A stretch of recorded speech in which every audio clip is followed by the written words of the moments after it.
Hello, my name is Emily Cullen and I'm the Mescal UL50 Poet in Residence at the University of Limerick's Creative Writing programme.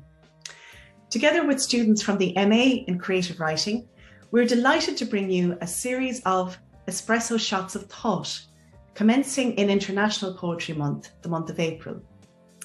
What inspired me to devise these short segments was a quote by the British Indian poet Daljit Nagra, who stated that poetry is an espresso shot of thought.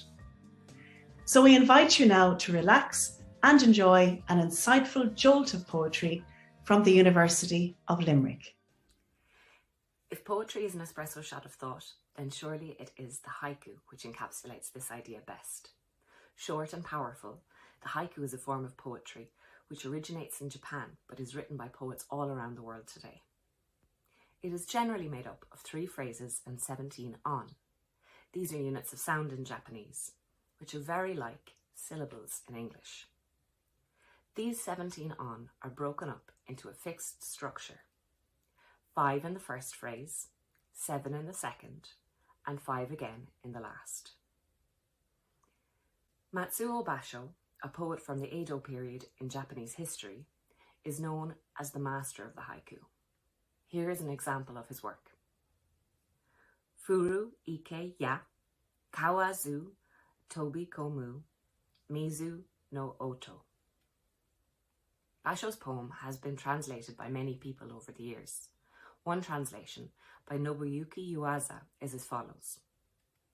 Breaking the silence of an ancient pond, a frog jumped into water, a deep resonance. In traditional Japanese haikus, there are 2 important elements, the kireiji and the kigo. The kireiji is a cutting word used at the end of one of the phrases to break the haiku into 2 juxtaposing images. Basho uses ya at the end of the first phrase to do this job.